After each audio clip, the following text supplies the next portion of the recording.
a few verses there. Are we ready for action, Lisa? Great. So in Hebrews chapter 4, just a short message from verse 9 to 12. Amen. See nicely what it says there. It says, therefore, there remain therefore a rest to the people of God. Amen. Amen. We that is entered into the rest, into his rest, he also that ceased from his own works as God did from his. Amen. Amen. Let us labor therefore to enter that rest, lest any man fall after the same example of unbelief. Amen. Amen. So I think a good example of to labor into that rest was when Jesus was tempted in the wilderness. Amen. He was laboring by fasting, by praying, by speaking the word against the enemy.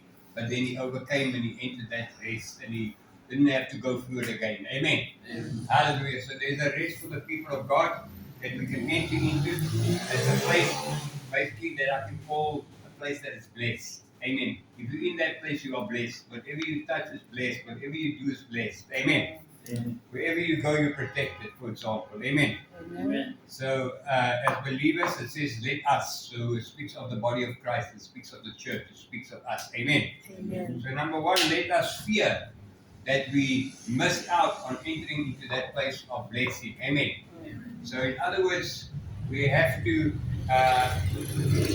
basically obey God, follow His directions, so that we can enter into that place. We will be the head and not the tail, be on top and not at the bottom. Amen. Amen. It's all about making the right choices. Amen. Then the second thing is, let us hold fast to Jesus. Hebrews 4 verse 40 says that we must cling to Jesus. Like we must be addicted to Jesus. We have to abide in the vine. Amen. Amen. Because if we don't abide in the vine, we can't get that life of God coming through to us. Amen. Amen. And that life is Zoe life, God's kind of life that is blessed and protected, protection and healing is in that life. Amen. Amen. So let us cling to Jesus. Don't let anything of the world take us away from Him. Amen.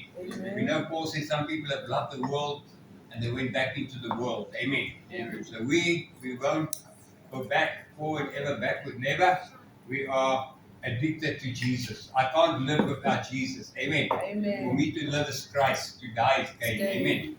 So then the next point is, let us come boldly. But just before I mention that, let us come boldly. You know, I watched this guy 2 weeks ago. He climbed a building in Taiwan. Is it Taiwan? I think so. Right, Ronnie? Taipei. 101 floors. He climbs the building without anything, just with his hands and feet. Climbs against the windows. But he says he does one floor. His mind is to do one floor, then the next floor, then the next floor, next floor, and it's going through all different shapes and places. Till right on the top of the dome of the building. You can't believe it. If he just misses one little thing, he's dead. Amen. Because you've got no safety equipment or anything. You can check it on YouTube for yourself. 101 floors. He climbs in an hour and a half. It's a world record. Amen. But he just does one floor at a time. He just holds on to the things like that. He's like a Spider-Man. He climbs right to the top there. Amen.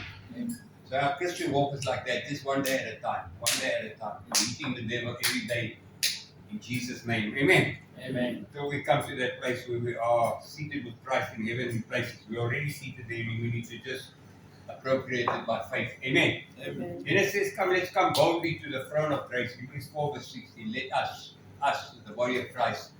So we can come to Jesus. He's our high priest on high. And bring in our requests. Amen. He wants to give to us. He wants to protect us. He wants to make a way for us. And we can bring our petitions to Him. We can come boldly. That means He's opened His ears so that you can hear what we want to say and what we need. Amen. Amen. Hallelujah. Remember the man that went on the ship trip, him and his wife, and then they paid for the ship. Arnold and Heidi's on the ship, a luxury ship at the moment. Can you believe it? They're cruising there in the Mediterranean on a luxury ship, yeah. And so this guy and his wife was also one of these luxury ships. But every time the bell went for lunch, supper, and breakfast, they went into their cabin because they thought they didn't have money to pay for it. Amen. So they went and ate like some crackers and a bit of juice every time. Amen. Like almost like the communion we had this morning.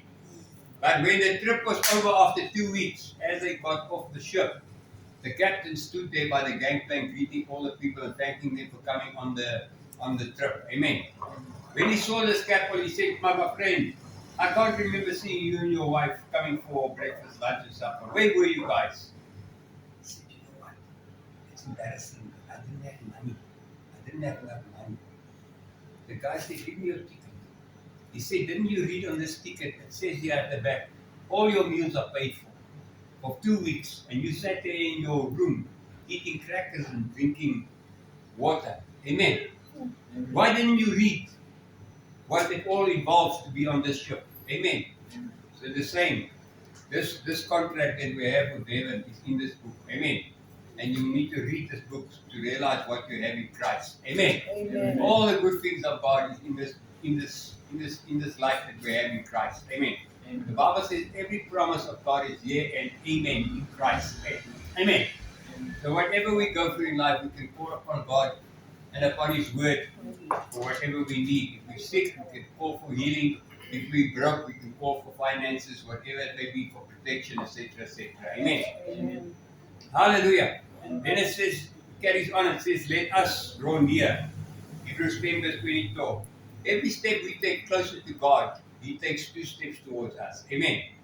Every step we take closer to Jesus, He will take 2 steps to come closer to us. So the Bible says, draw nigh unto Him, cleanse your hands and purify your hearts, ye sinners, so that you can come to a place of intimacy with God. Amen. Amen. God wants us to have intimacy with Him. He wants us to have fellowship with Him. Amen. Amen. He wants us to know Him intimately, like a good friend knows his friend. Amen.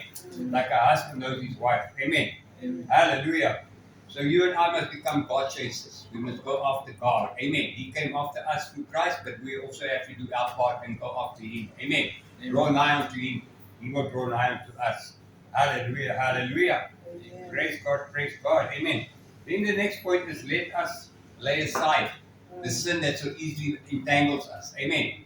And we know in this world today, especially if you've got a cell phone or a laptop or a TV, it's so easy to end up watching the wrong things or seeing the wrong things because it's just everywhere. Amen. 2,000 years ago, there was none of that. There were so few temptations. No wonder the people were saying it's easy to be a Christian. Amen. But today it's difficult to be a Christian because there are many things to trip us up. And sin that so easily entangles us, especially through the media, books, movies, you name it, there's 101 things. Amen. Amen. Drugs that were never there those days. Alcohol that was hardly there those days. Except for wine maybe, yeah.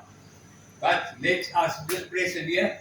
Every time we fall, we can get up again. Amen. Amen. God doesn't judge us. He doesn't condemn us when we fall. The Bible says the righteous can fall 7 times, but he gets up again. Amen. Amen. So when we fall by temptation, get up, shake yourself off, and carry on. Amen. Every time you get up, you're getting a little bit stronger. Every time you fall and you get up, you're getting a little bit stronger. Just now, those things that used to tempt you, you find them, they don't even tempt you anymore. Amen. Amen. Hallelujah. So don't give up. Amen. Amen. Let us draw nigh unto Him. Let us lay aside the sin that so easily entangles us. Amen. You know, some people in the olden times, they would even do radical things like taking their eye out because Jesus said, if your eye offends you, pluck it out. They would even take their eyes out. Amen. They would even go and get castrated, get operation to cut off your private parts so you don't lust. Amen. Can you believe it? That people used to do it. They were so radical. They would cut their arms off so that their arm doesn't make them sin. Amen. They were mad. Amen. Some went and lived in monasteries there in the mountain where they couldn't have any touch with this world. Amen. All those things are crazy because God doesn't want it to. He wants you to have victory inside your heart. Amen. Amen. There's a story once of a man in the Middle East there somewhere that made a mountain move by his faith from one place to another. And when the people looked for that man, they found him only had one eye. Because he was so radical to try and overcome sin that he one day plucked out his one eye. Amen. But he was crazy, but he had the zeal to try and live in victory. Amen. So yeah, you and I can just trust Jesus. He is greater in us than he that is in the world. And he gives us the victory. Amen. Amen. Hallelujah, hallelujah. Praise God, praise God. We don't have to do anything crazy. Amen. Amen. Yo. Some people do stupid things. Amen. Hallelujah. So I want to encourage you in closing. The last one, it says, let's consider one another. To encourage one another, the Bible says there to do good works and to help the needy. Amen. Amen. So good works and to help the needy is important. Amen. Good works, you know what it can be, anything. I was sick, you came to see me. I was in prison, you came to visit me. What. Good works can be a lot of different things. Giving the poor man a loaf of bread. Hallelujah. Helping in the church is all related to good works. Amen. Amen. But then also to help the needy. The Bible says we can encourage one another to walk in love, in fact, it says, and to do good works. Amen. Amen. To walk in love is to forgive one another, to care for one another, to pray for one another. That is like walking in love. Amen. Amen. Romana said to me the other day, he said, you know what? I find a lot of Christians in our church, they're nice people, but you feel when you get close to them, there's no real love, no agape love. Amen. Amen. And the fruit of the Spirit is love. Amen. Amen. We are warm and we are loving, we care for one another, we pray for one another. Amen. Amen. And you know what? The fruit of the Spirit is love, agape love, God's kind of love. Amen. And it's so important. You know, I see in the world, I can mention to Rodney maybe a few days ago, that some people, when you're nice to them, they're nice, like the waiters. But maybe today you haven't got a 10 rand to give them for a tip. Suddenly they change just like that. Immediately, there's no more friendliness, no more warmth. You know what I'm thinking? Amen. The fruit of the Spirit, that love is there. Even if you bump this glass, what's inside is going to come out. That's how the love of God is in our hearts should be. Amen.